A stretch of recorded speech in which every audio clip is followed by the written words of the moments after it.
Hey everybody, and welcome back to another video here at Whiteboard Medicine. We appreciate you checking it out. Hope everybody is doing well. Today we're going to be talking about all things norovirus. Particularly pertinent topic right now is there's tons of outbreaks going around. We're seeing a lot of people at the hospital with norovirus, or at least norovirus-like symptoms. So today we're going to be talking about outbreaks of norovirus, pathophysiology and virology related to norovirus, aka what's the virus like, what disease does it cause. We'll talk about asymptomatic infection, symptomatic infection, incubation periods, transmission potential, diagnosis, treatment, prevention, and much, much more. So it'll kind of be a deep dive into the basics of norovirus. For those of you new to the channel, this is a medical education, medical news YouTube channel where we cover all things medical education, medical news. This is our Whiteboard Medicine homepage. We have had a handful of videos in the past on different infectious diseases. I think most recently you covered E. coli infections. Yeah, that one there. But we'll link a bunch of similar videos in this video's description. We've done a handful of bird flu videos just recently because that's obviously an outbreak that's been spreading around. So anyone interested, subscribe, hit the bell button, check out the other videos on the channel. We appreciate you. We also have a Patreon page that we've been much more active on, trying to post every day, every other day. There's free membership as well as different paid membership. We actually posted about norovirus a whole handful of days ago on the Patreon page, so definitely check that out too. We'll link that in the video description. No further ado, quick 30-second break for the introduction. Don't go anywhere. We'll be right back, and then we'll dive in. Hey everybody, and welcome to Whiteboard Medicine. We appreciate you checking out the video. Here at Whiteboard Medicine, our goal is to create medical education content for all types of interested learners. That includes videos, practice questions, study resources, and much more. We would love for you to join our community by subscribing, hit that bell button. We're also working to build a high-yield Patreon page. It's going to be full of practice questions, video outlines, notes, commercial-free content, and much more. None of these videos are intended to be acted upon as medical advice. Please pause the video here and read this disclaimer in its entirety before moving on. All right, thanks for sticking around. So norovirus used to be known as Norwalk virus, which we'll get into the reason for why. This is a virus that is incredibly common, and it just wreaks absolute havoc in your gastrointestinal tract. This is actually a rendering of electron microscopy of the virus itself, gotten from the CDC website. So kind of cool just to see what the virus would actually look like if you're able to zoom in with your eyes, very, very, very magnifying. So it's a small spherical virus. To start, we're going to talk about outbreaks of norovirus. So as we mentioned, norovirus used to actually be called Norwalk virus. And the reason for that is because the first time it was ever detected, it was actually on a rectal swab, was in Norwalk, Ohio, during an outbreak of gastroenteritis, which is vomiting and diarrhea. So at that point, they said, what better thing to do than to name it the location that it was? So it was originally coined the Norwalk virus. Anyone from Norwalk, Ohio, I'm sure enjoyed having one of the most, common severe gastroenteritis viruses named after their town. But since that time, they changed the name to norovirus. From the Norwalk virus. So don't confuse those two. They actually are one and the same, some historical context there. Norovirus is the leading cause of gastroenteritis outbreaks actually in all age groups. Gastroenteritis being vomiting and diarrhea from inflammation of the intestinal tract. So it happens in kids, it happens in adults, very young kids, very old adults, and it is the leading cause, the most common. Every year, this is from the National Foundation for Infectious Disease. Every year in the USA, so this isn't even the world, in the USA, it causes 19 to 21 million cases of vomiting and diarrhea. So in the US alone, almost 20 million cases of vomiting and diarrhea, which is a huge number, right? About 109,000, so almost 110,000 of those people have to be hospitalized, have to be admitted to the hospital, most often for severe dehydration and electrolyte problems. And this is more commonly seen in those immunocompromised, those with organ transplants, those super old, super young with comorbidities. The middle-aged individual who's fairly healthy often can keep up with their hydration status and their electrolytes, but a huge number of people have to be hospitalized every single year in the US alone. There's nearly 2.3 million outpatient visits, so that's people who have to go to kind of an outpatient clinic or the emergency department for their symptoms, and we're seeing a ton. We work in both the medical intensive care unit and the emergency department. We're seeing a ton of cases in the emergency department recently of suspected norovirus. There's a lot of big outbreaks, which we'll talk about a little bit more. So lots of people have to go visit the hospital every year. 450,000 emergency department visits for this alone. So about 450,000 of this 2.3 million have to go to the emergency department. Primarily young children, right? We said young children and older or adults, as well as immunocompromised, and those with things like organ transplants can get sicker from this. And then there's 900 deaths a year, right? So 900 people in the U.S., right, where we have great healthcare. Well, I personally feel that way, but certainly there's some debate there. But 900 deaths, mostly among adults 65 years and older. So elderly folks are really susceptible from getting sick from this, and it's all about that dehydration as well as electrolyte problems, which we'll talk more about. So in the U.S. alone, tons of cases every single year. This is from the CDC, and this is particularly about outbreaks, and this is U.S. data again. So other countries definitely get outbreaks of norovirus too. It's not particular to the USA, but we live in the USA, so that's just a little bit more of our day-to-day. But each year there's about 2,500 outbreaks in the US alone. Most of those outbreaks happen when infected people spread the virus to others through direct contact. And we're going to get into how this virus is transmitted a little bit later. And these outbreaks are reported in many, many settings. A couple kind of big ones that we often hear about are cruise ships. If you've heard about kind of cruise ships where there's just this outbreak and everybody starts having vomiting and diarrhea. Some nightmare scenarios there if you're on a cruise and that starts to take over, but it's almost always norovirus. Military, right? People are kind of in barracks and packed close together. Schools, again, people packed close together. So the theme here is anywhere where people are kind of packed in together. This can just spread like absolute wildfire, and again, just wreak absolute havoc. And we'll get into how it's transmitted. Currently, we literally just Googled norovirus outbreaks. Oh, let us mute our computer, apologies. And you can see that there's tons of this on the news 8 hours ago, 7 hours ago, 2 days ago, 18 hours ago, and literally we just Googled it because there's tons of outbreaks circulating right now this winter. So norovirus cases surging in parts of the U.S. this winter. Norovirus update. CDC shows outbreaks spiked in December. Norovirus cases on the rise in the U.S. Norovirus outbreaks surge. So lots of real powerful, potent words. But just to say that one of the reasons we wanted to cover this right now is because we are seeing it all over the news cycle. So we wanted to arm you all with a little more knowledge about what norovirus is. All right, on to the next, pathophysiology and virology. So virology being information on the virus itself. And we didn't dive into this too densely. For those interested, we'll link some additional resources in the video description if you want to read more about the virus itself. But as was described, this is a virus. Okay, that is in comparison to bacteria. This is not a bacteria. This is not a fungus. This is not a parasite. So as a virus, this will not respond to antibiotics, right? Only bacteria respond to antibiotics. Won't respond to antifungals or won't respond to antiparasitics. This is a virus. All right, a lot of the things that can cause diarrhea can be bacteria too. Clostridium difficile or C. diff, Salmonella, E. coli, Shigella, Campylobacter, Yersinia. All these other things are bacteria that can cause diarrhea. And some of those may need antibiotics, but norovirus is a virus, and as such, antibiotics will not do anything to treat norovirus. It's of this family, the Caliciferidae.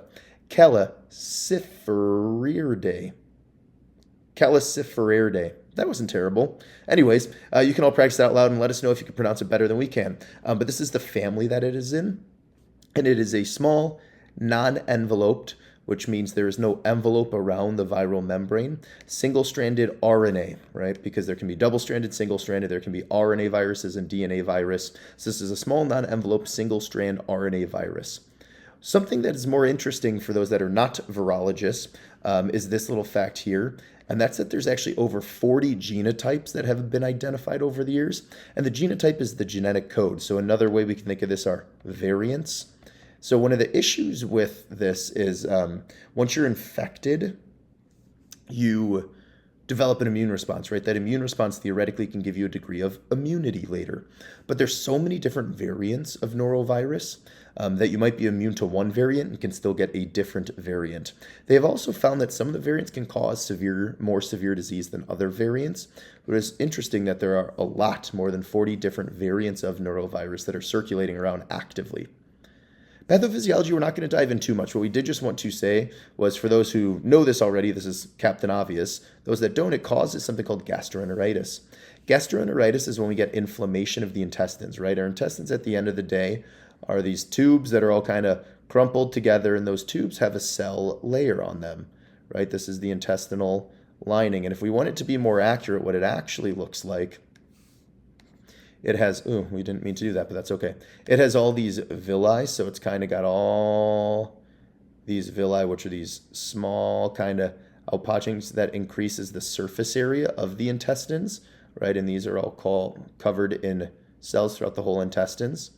And when there's inflammation in here, right, you get inflammation of the intestines, you kind of get destruction and injury of these villi, blunting of them, you get inflammation of the other parts of the intestine.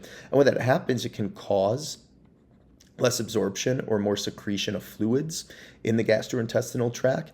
And obviously increasing that in the gastrointestinal tract is going to increase the kind of diarrhea or liquidy stool that's coming out. Diarrhea.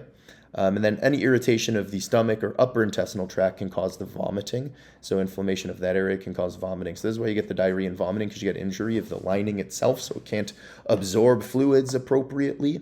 And as such, you get a significant degree of stool output in the form of watery diarrhea. We'll get into it, but it's usually not bloody diarrhea. All right. That is the simplistic explanation of the pathophysiology, so severe gastroenteritis. When we talk about symptoms, it gets interesting again, because there's asymptomatic infection.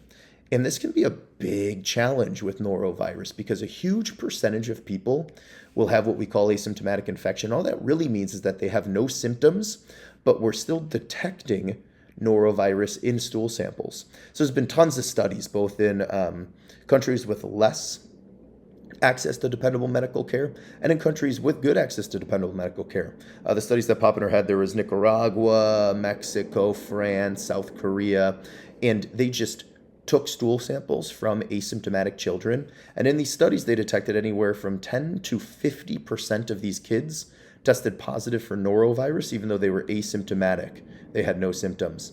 Similar studies in adults, 1 to 10% of adults studied had norovirus detected in their stool. One of these studies in South Korea looked at food preparers, or people who were preparing food, and they had no symptoms, and they just tested their stool. And I think they found that it was like 2% of people who were preparing the food without symptoms tested positive for norovirus.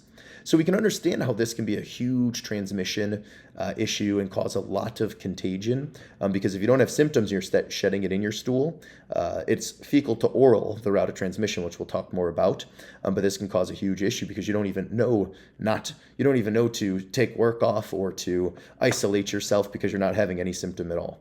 The other thing that we'll talk about is it can lead to challenging misdiagnoses, right? Let's say that I actually have a different infection in my gut. Let's say I have C. diff. And for whatever reason, the doctor tests me for norovirus and I'm positive for norovirus. What if I actually was just an asymptomatic carrier of norovirus and that it was actually my C. diff causing a problem? But I wasn't tested for C. diff, and since the norovirus was positive, they might just think it's norovirus and then thus miss another infection in the gut causing the symptoms like C. diff, right? Because there's just so many people that are asymptomatic that test positive for norovirus. Now, obviously, there are many people who get symptomatic infection as well, as we talked about, millions and millions and millions. And those symptoms most commonly we see are diarrhea. So when they study it, 60 to 90% of people with norovirus, symptomatic norovirus, have diarrhea. Nausea, vomiting is the next big one, right? We talked about how that intestinal lining gets damaged. 30 to 80% of people with norovirus have nausea, vomiting. Abdominal pain, we see in a wide range, anywhere from 10 to 70% of people, and that's most likely kind of cramping, diffuse abdominal pain. Not nearly as common to have focal, right lower quadrant or left lower quadrant, or epigastric, which is kind of upper center, or right upper quadrant is usually kind of this diffuse cramping pain. And a lower percentage have fevers and chills. You can get real fevers with norovirus infection. Anywhere from 5 to 40% have fevers and chills. These symptoms usually only last 12 to 48 hours, which, thank goodness, it's a short course. But that's kind of the classical norovirus infection. You have just this terrible, watery, I should say. The diarrhea is usually watery, profuse, not bloody. So non-bloody. And for anywhere from half a day to 2 days, you just have this profound, watery, profuse, non-bloody diarrhea, multiple episodes of nausea and vomiting, some abdominal cramping, maybe some chills, even a fever. And then after anywhere from 12 to 48 hours, it just resolves on its own. But in this time, it can lead to severe dehydration, severe electrolyte derangements, where your potassium or your magnesium gets low. It can cause your bicarbonate to get low and lead to an acidosis. Sometimes if you're vomiting too much, it can even cause the bicarbonate to go up and lead to an alkalosis. All sorts of stuff can happen. So these are the results of the symptoms that can be severe. And as we talked about, in elderly folks, immunocompromised folks, and really young kids in particular, can cause actually death even. It can get so bad. All right, so if we're exposed to the infection, what is the incubation period? When would we expect symptoms to come on? Well, there's some variability in this depending on what study you look at. Most studies, it was about 1 to 3 days after the exposure to someone with norovirus, you developed it. So let's say your sibling or child or partner gets norovirus. You would expect to see symptoms if you caught it in 1 to 3 days after exposure to them. All right, so kind of a shorter incubation period. None of this kind of 7 days or 10 days, really short, 1 to 3 days. Most of the studies were kind of 1 to 2 days you started to see it. 3 days was less common, but was seen sometimes. All right, so you were exposed to someone with norovirus. Well, how would they transmit it to you, right? Is it airborne? Is it droplet? Is it touch?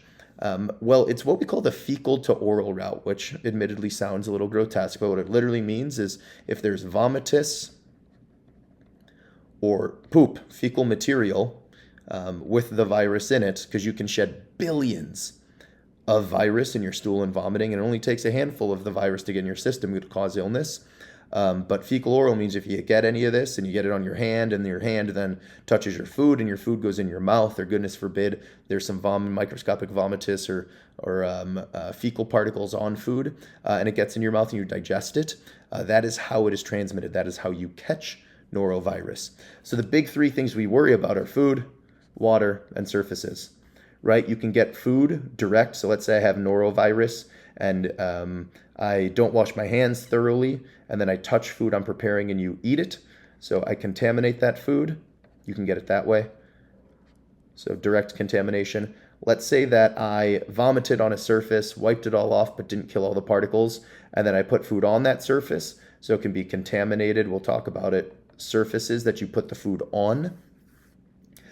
Or if it's, let's say it's in the water I'm using unfortunately had a sewage leak and people with norovirus had their stool in the sewage and it got into the water, and I wash your vegetables with that water. You can get it that way, right? So there's some overlap here because water's the other thing. Any contaminated water, any poop, any vomitus, whether it's water you get from a pond or a stream and someone upstream unfortunately contaminated the water. Let's say it's from a well or a sink that's contaminated. I drink it, it gets on my food, all that kind of stuff. So you have to digest these particles with the virus in them. And then surfaces we talked about, contaminated surfaces, which is surfaces that got fecal matter on them or vomitus on them. And this is not as obvious as poop was smeared on a surface, right? These are microscopic particles. So let's just say that someone had a bowel movement and you wiped and you went and washed your hands, but you didn't get every single particle off your hands, and then you touched the counter, and then I put my biscuit on that counter, and then I eat that biscuit. That could be enough to get me norovirus. So these aren't huge things. It can be very, very small, especially norovirus, because as we said, billions of viruses are shed in your stool and your vomit when you're infected. And it only takes a handful that you consume to then cause new infection. All right, how to diagnose and how to treat it. Well, the diagnostic methods that is preferred is RT-PCR, real-time polymerase chain reaction. And what this essentially means is you get a sample and then you put it in a test tube and you put in different markers that if there's norovirus genetic material, it'll replicate that genetic material until it turns positive, right? Much more complex. We've talked about this in the past in regards to COVID, but lots of different tests for infections are these PCR tests where it tries to replicate in this case, norovirus viral RNA. And you can test all sorts of different things. You can test someone's stool, you can test someone's vomitus, you can test food, you can test water, you can swab surfaces. You can do this PCR test on a ton of different areas and materials. Now, do remember, as we talked about, there is some positive tests that happen in asymptomatic folks, which, as we mentioned, can lead to someone thinking that that patient is sick with norovirus and missing another infection if they just happen to have asymptomatic norovirus but then have another infection.